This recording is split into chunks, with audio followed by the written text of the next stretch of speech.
Passons aux particularités pharmacodynamiques des médicaments. L'impact du vieillissement physiologique sur la pharmacodynamie, c'est-à-dire la capacité des organes cibles à répondre aux médicaments, reste mal connu. Donc les modifications de la sensibilité et du nombre des récepteurs peuvent aller aussi bien dans le sens d'une augmentation que d'une diminution de l'activité du médicament.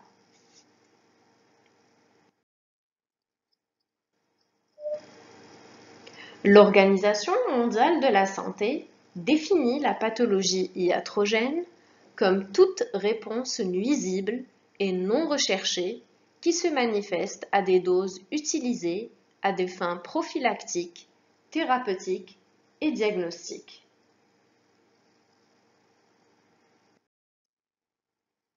La pathologie iatrogène est bien individualisée en gériatrie. Son rôle dans l'aggravation de la fragilité de la personne âgée paraît bien démontré, et il apparaît que la polymédication y contribue en tant que facteur de risque indépendant, ainsi que les polypathologies. Débutons par les effets de la polymédication. La polymédication est le principal facteur de risque iatrogène chez le sujet âgé, et les accidents sont le plus souvent observés avec la prise de médicaments d'utilisation courante. Et les médicaments incriminés les plus utilisés se répartissent en 3 grands groupes. Nous avons les médicaments cardiovasculaires, les psychotropes, les anti-inflammatoires non stéroïdiens, les corticoïdes et les antiparkinsoniens.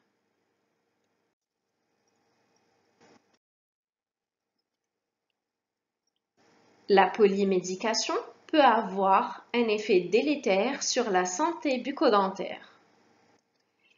C'est le cas des anticoagulants, les antivitamines K, les antiagrégants plaquettaires et les AOD qui exposent à des risques de saignement suite à des actes de chirurgie orale.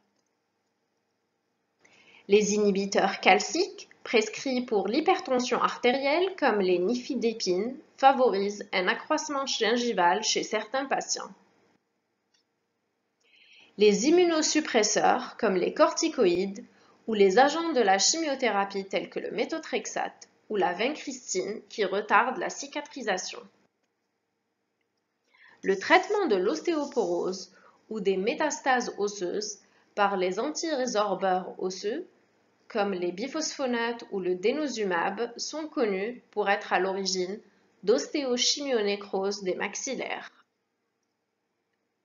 La xérostomie est un effet également secondaire les plus courants des antidépresseurs et certains diurétiques.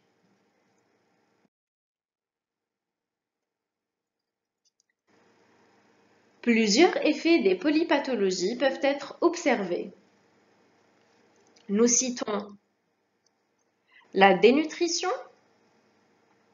l'insuffisance rénale chronique avancée, dont les principales étiologies sont l'hypertension artérielle et le diabète, les infections urinaires répétées et la prise de médicaments néphrotoxiques.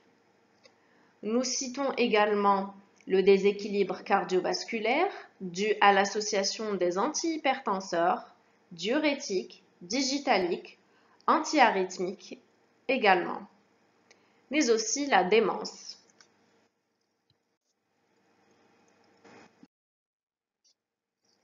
Passons maintenant aux règles de prescription.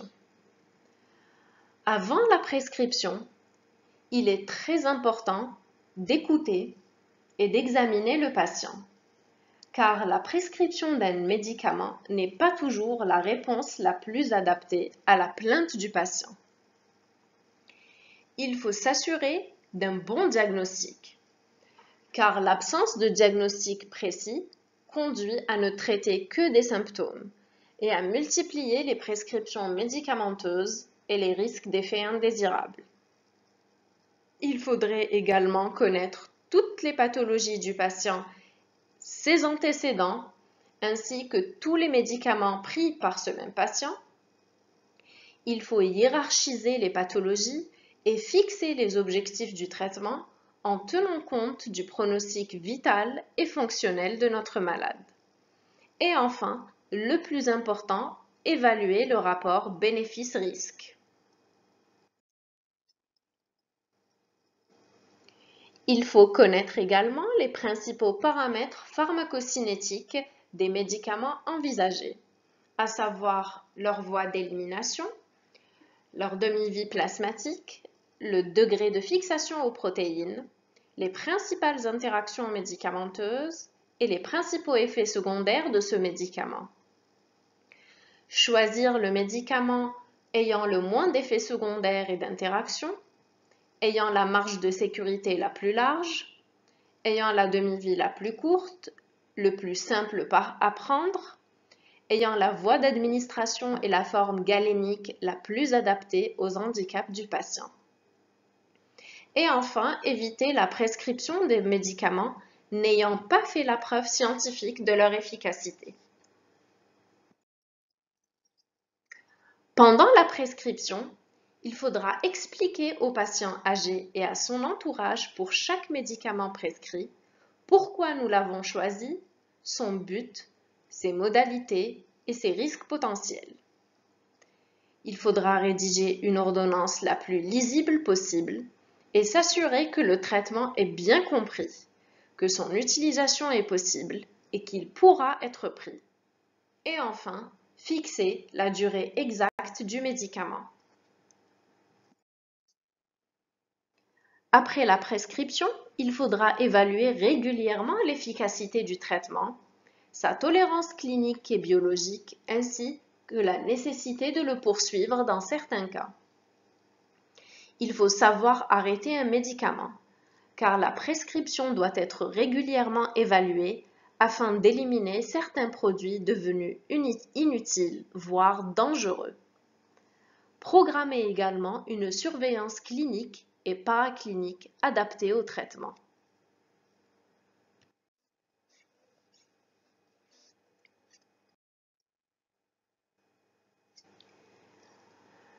À la fin de notre prescription, il faudrait évaluer cette prescription, car l'évaluation de l'observance est indispensable pour déterminer le rapport bénéfice-risque du traitement avant toute nouvelle prescription. L'erreur d'observance est le non-respect de la prescription médicamenteuse par le sujet âgé. Il s'agit d'omission de prise, d'erreur de dose, sur- ou sous-dosage, le non-respect des conditions de prise et enfin l'automédication.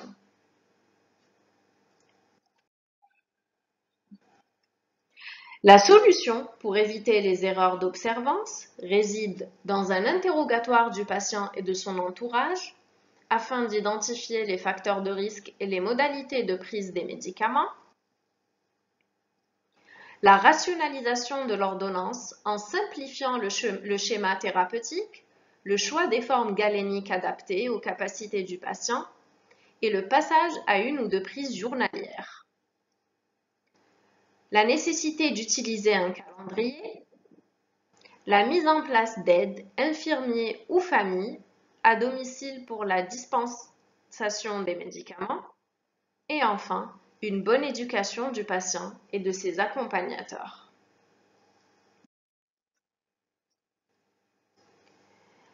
Passons maintenant aux prescriptions et interactions médicamenteuses en odontostomatologie. Après avoir soigneusement mené une anamnèse en vue d'identifier toutes les médications en cours et de connaître l'état général du patient et considérer les effets potentiels du médicament sur la santé bucco-dentaire, l'étape suivante concerne la prescription médicamenteuse au patient par le médecin dentiste. La première règle de prescription doit répondre à la question de contre-indication absolue au médicament qui sera prescrit. Le médicament a-t-il le potentiel d'exacerber l'une des conditions médicales du patient, comme l'exemple des AINS qui est connu dans l'augmentation du risque d'hémorragie gastro-intestinale chez un patient souffrant d'ulcère gastrique. Est-ce que le médicament a un potentiel d'interagir avec l'un des médicaments que prend le patient?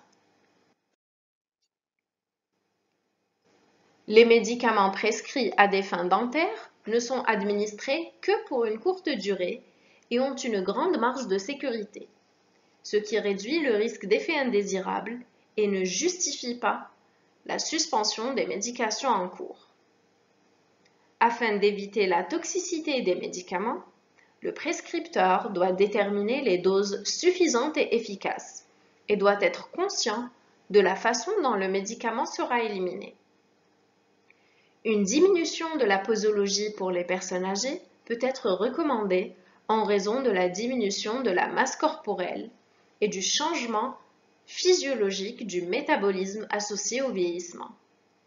Donc, la posologie doit être réduite de 50% ou à la dose thérapeutique la plus faible pour les individus de moins de 50 kg et de plus de 85 ans. Quelques tableaux récapitulatifs de la prescription médicamenteuse en odontostomatologie et des potentiels effets et interactions ainsi que des risques chez la personne âgée polymédiquée.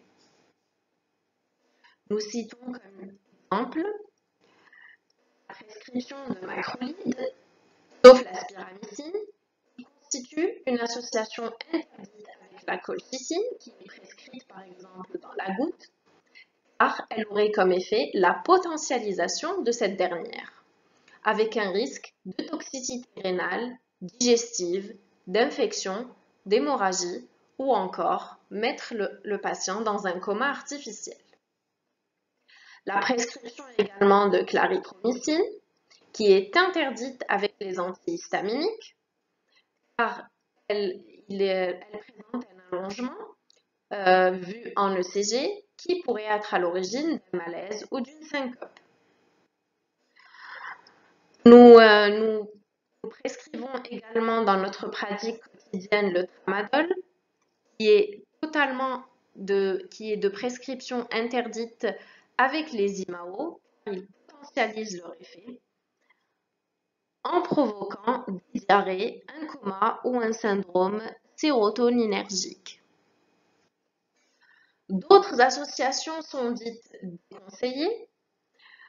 Nous citons comme exemple les AINS avec les antivitamines K, comme le Cintron, car il a un effet anti-agrégant plaquettaire, provoquant une hémorragie ou des troubles neurologiques. Nous citons également l'antibiotique le plus prescrit en médecine bucco-dentaire, qui est l'amoxicilline. Son association est déconseillée avec les anticancéreux et les maladies auto-immunes, car il provoquerait comme effet une toxicité hématologique, provoquant des hémorragies, des infections, une anémie, des thrombopénies ou encore une leucopénie.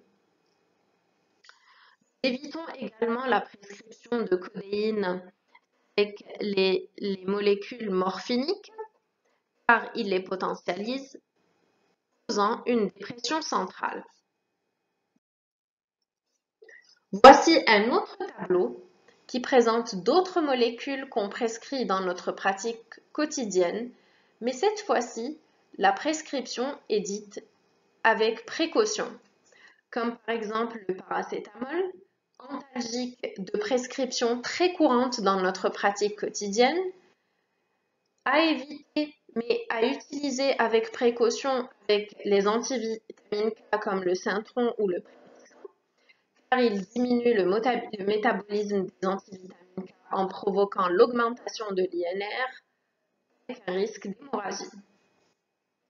Nous citons comme exemple la clindamycine également, qui est à utiliser avec précaution avec les patients sous Cintron ou sous Préliscan. Ils potentialisent leur effet en causant des hémorragies.